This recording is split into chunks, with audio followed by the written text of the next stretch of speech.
자, 요번에 이제 7월달서부터 시작이 된 내용이죠. 3기 신도시가 진행이 된 내용인데 거기에 대한 부분을 좀 같이 보셔야 될 것 같아요. 그래서 이제 각 파트별로 하나씩 이제 쪼개서 진행을 하긴 할 건데 그것도 중요하지만 전체적으로 이제 3기 신도시를 들어갈 때 어떻게 청약 전략을 잡아야 되는지 함께 생각을 좀 해보고자 합니다.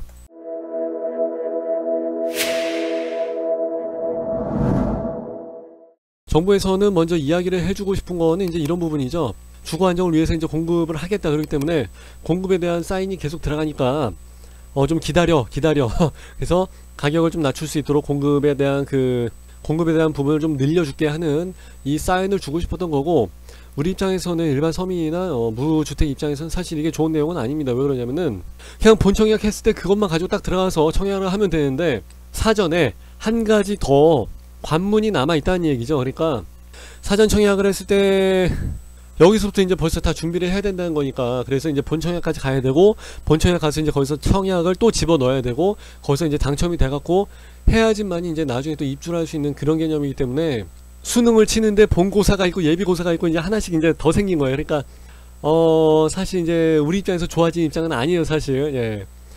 사실 이건 정부의 입장을 위한 거지 우리 입장이 아니다 보니까 그렇다고 안 할 수도 없고 참 어려워졌죠.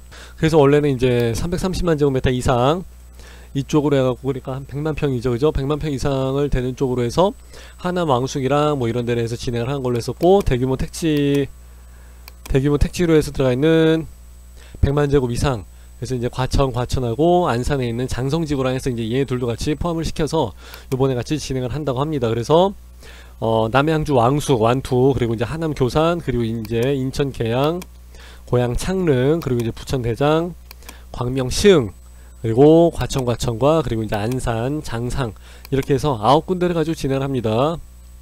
원래 이거는 아닌데 이제 이것까지 해서 같이 진행을 한다라고 해서 최대한 좀 갖다 붙여야 되기 때문에 그렇게 해서 이제 조금이라도 캐파를 늘려야 되기 때문에 이제 그렇게 해서 이야기가 되는 거고, 왕숙에서는 54,000호, 그래서 15,000호 해갖고 한 7만호 가까이에서 이제 들어가는 것 같고, 하남 교산에서는 요 정도, 그래서 인천에선 요정도, 이제 고양 창릉이 좀 괜찮죠. 여기도 한 38,000원 정도 들어가니까. 그리고 부천 대장이랑 광명에서가 좀 많이 들어갑니다. 예.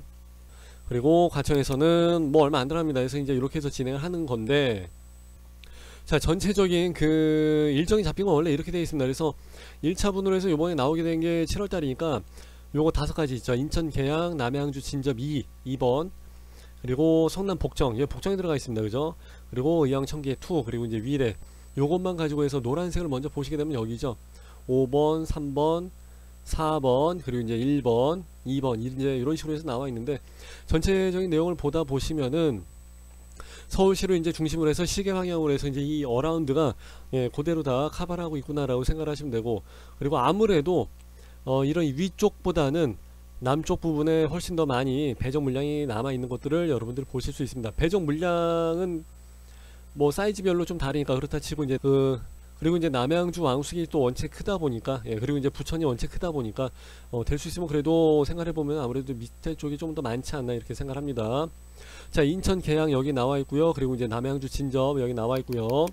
그리고 성남 복정, 그리고 이제 위례, 의왕 청계까지 해서 나와 있는 상황이고, 지금은 이렇게 해서 이제 7월달에 진행이 되고, 이제 2차로 해서 이제 다홍색이죠, 빨간색으로 해서 표시가 된 게 여기 이제 6번서부터 표시가 됩니다.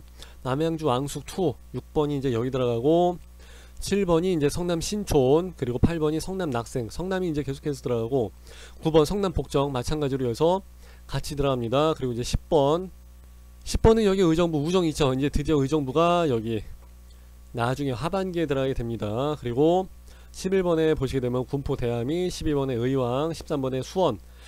수원이 이거 아니라도 지금 공급이 상당히 많긴 한데, 그죠? 그리고 이제 14번에 부천이 이제 드디어 큰 단지가 이제 여기서 하나 또 들어야 될 것 같고, 그리고 인천 검단도 여기 이제 들어야 됩니다. 이제 부천 원종이 이제 여기 들어가고 14번, 그리고 이제 15번 인천 검단이 여기 마지막으로 해서 들어야 됩니다. 2차로서 마지막이에요, 이게. 그리고 이제 3차로서는 하남 교산 있죠. 17번서부터 이제 시작을 하게 되는데, 자, 17번 하남 교산 이제 여기서 들어가게 되고요. 18번 시흥 여기 들어가고, 19번 양주 회천 들어갑니다. 그리고 20번에 이제 과천 들어가고요. 이렇게 해서 총 4가지 가지고 해서 3차 물량이 하반기 11월까지 해서 공급이 되는 걸로 나와 있습니다. 일단은 계획 플랜 자체는 그렇게 돼 있어요. 그래서 일단은 뭐 4차까지 나와 있는데 12월까지 해서 나와 있는 건 나머지 이제 파란색 부분이죠. 여기 21번서부터 시작을 합니다. 남양주 왕숙 나와 있고요. 그리고 22번에 부천 대장 여기 나와 있고요.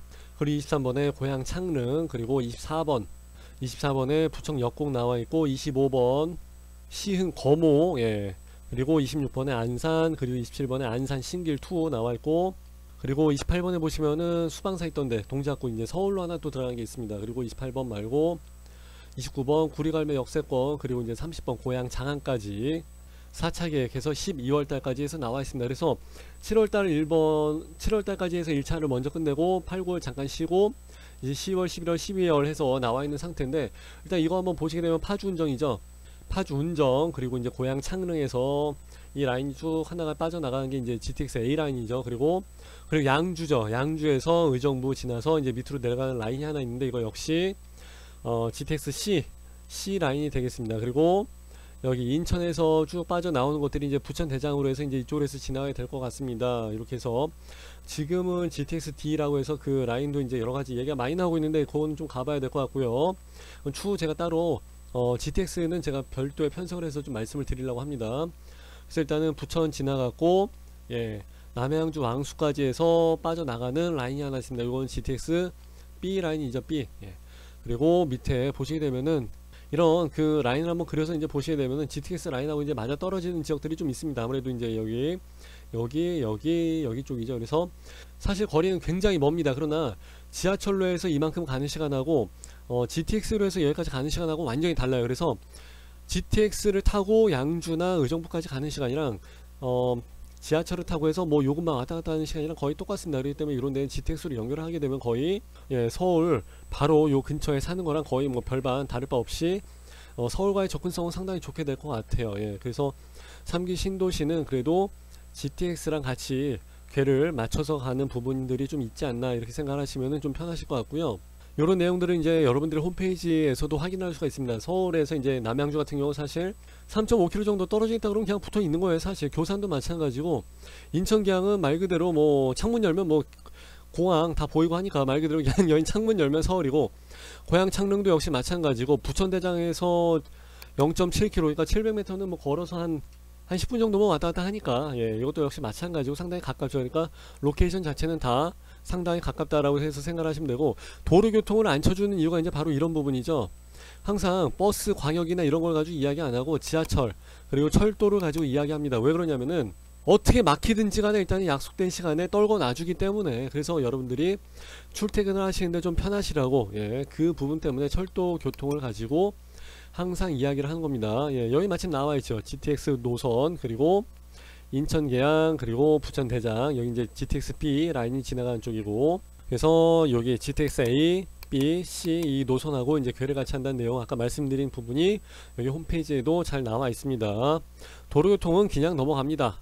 저도 오늘 강남에서 강의 끝내고 지금 넘어오는데 1시간 반이 걸렸어요. 강북까지 해서 넘어오는데 이렇게 많이 시간이 걸렸기 때문에 역시 도로교통하고 확실히 그 철도교통하고 도로교통하고는 이건 레벨이 완전 다른 거예요.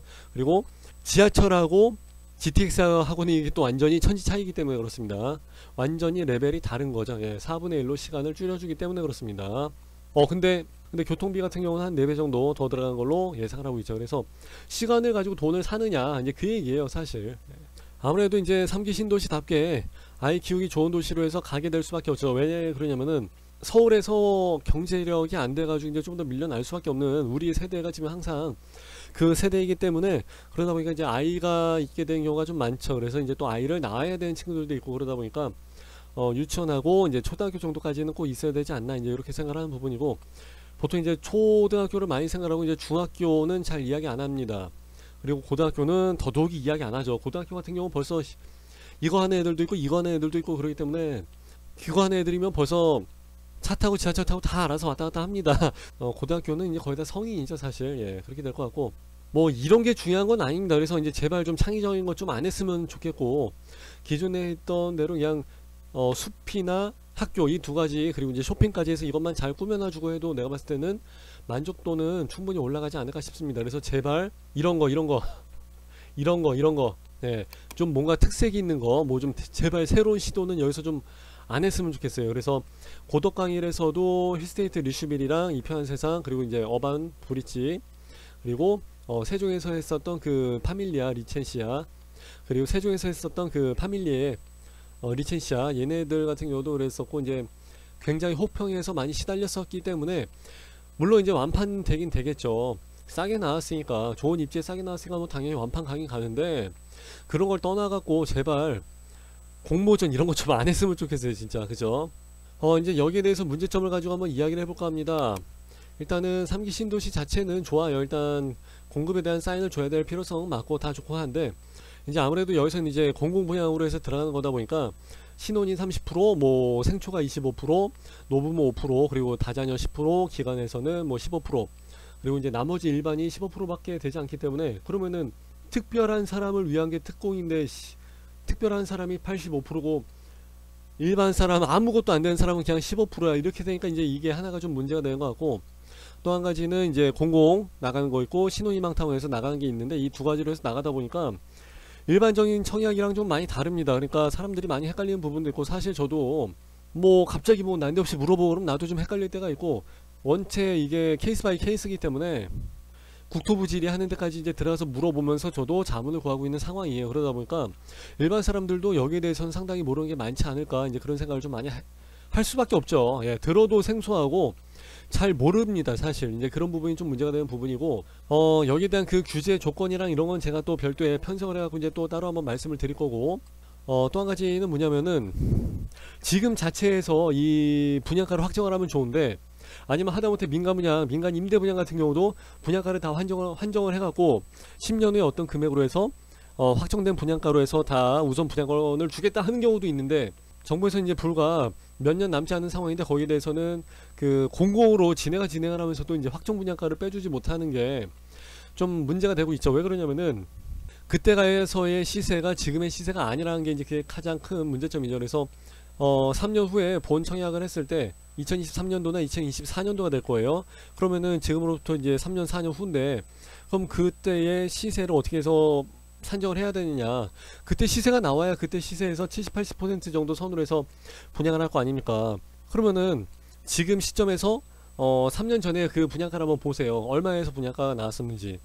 아마 상상도 못할 가격으로 해서 많이 저렴하게 나왔을 거예요. 요번 정권에서 많이 올라간 것도 있고, 요번 정권이 끝나면서도 임차 3법이랑 여러가지 그 금리 인상이라든지, 아니면은 요번 정권이 끝나고 나서도 계속해서 이제 밀어 붙여지게 되는, 올라갈 수 있는 상승 압력이 굉장히 많이 있습니다. 물론 하방 압력도 물론 있긴 있지만은, 하방 압력보다는 상승 압력이 가지수가 훨씬 더 많죠. 훨씬 더 세고. 그러다 보니까 뭐 임차 3법이라든지 전세 품귀 현상이라든지 이런 게 계속해서 매매 시세를 올릴 수밖에 없는 상황이에요. 그리고 제가 이제 그 인천 계약할 때도 말씀을 드렸습니다만은, 그 공시지가 상승, 그리고 최저임금 상승, 왜냐면 근로자 계속 올라가니까, 노동임금이 계속 올라가게 되면은 분양가 자체는 계속해서 올라갈 수밖에 없어요. 그게 가장 근본이 되는 로우메탈이죠. 예. 원가 자체가 올라간 건 어떻게 빼도 박도 못하고 어떻게 커버할 수 있는 여건이 되질 않습니다.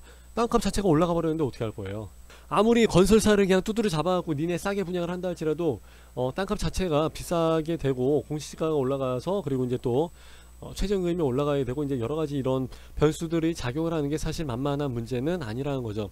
그러면은 지금 한 달 사이로 나오게 되는 아파트들을 딱 본다고 할지라도, 맨 처음에 용인에서 나왔던 게 뭐 3억 8천 나왔다가 4억 2천 나왔다가 4억 5천 나왔다가 4억 8천 나왔다가, 나올 때마다 계속해서 바뀌어요. 경기 광주 같은 데도 역시 마찬가지예요. 거기는 지금 논 밭밖에 없어요, 지금 분양을 하는 데서는. 근데 뭐 초월역이 뭐 가까이 있긴 합니다만은, 그리고 이제 인천 같은 경우도 마찬가지고, 보시게 되면 다 논밭인데 지금 뭐 4억 2천, 4억 5천, 4억 8천, 그리고 이제 요번에 5자가 들어갔느냐 안 들어갔느냐, 이제 요런 걸 가지고 이야기를 하죠. 인천은 뭐 6억이 넘어가네 만에 이제 6자냐 5자냐 이제 이런 얘기를 하고 있는데, 한 달 사이로 뭐 석 달 사이로 나올 때마다 뭐 몇 천만 원씩 올라가 버리는 상황이다 보니까, 과연 3년 후에는 얼마의 분양가를 잡을 건데, 아무리 20, 30% 세일을 해준다 할지라도 분양가 자체가 올라가 버리면은 지금 그 분양가가 지금 그 분양가가 아니냐, 그렇게 될 수도 있죠.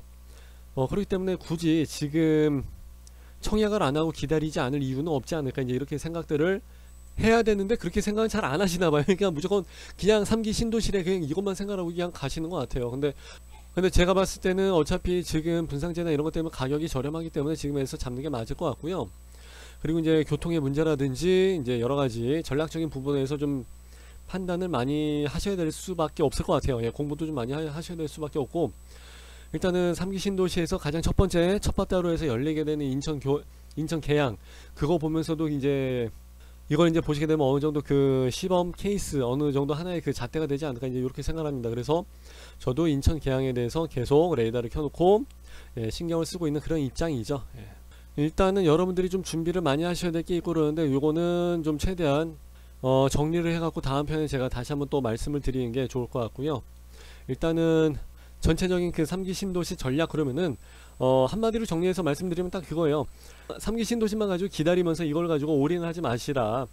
그 하남 교산만 할지라도 그 주변에 여러가지 분야라는 게 상당히 많고, 인천도 역시 마찬가지로 그 주변에 군소 단위로 해서 뭐 정비 사업을 하는 게 굉장히 많이 있으니까, 늘 수 있으면은 특히 가점이 안 되신 분들, 이런 분들은 최대한 빨리빨리 먼저 집어넣으시고 한 번이라도 먼저 더 기회를 잡으시라, 이렇게 해서 말씀을 드리고 싶어요. 그래서 하다 안 되고 했을 때 이제 3기 신도시 들어가서 요걸 가지고 다시 한번 기회를 잡는 거지, 앞에 있는 걸 다 포기하고 오로아 나싱으로 해서 이것만 잡고서 들어가는 문제는 아니라는 거죠. 그래서 전략적인 판단 알아서 잘 하시기 바랍니다.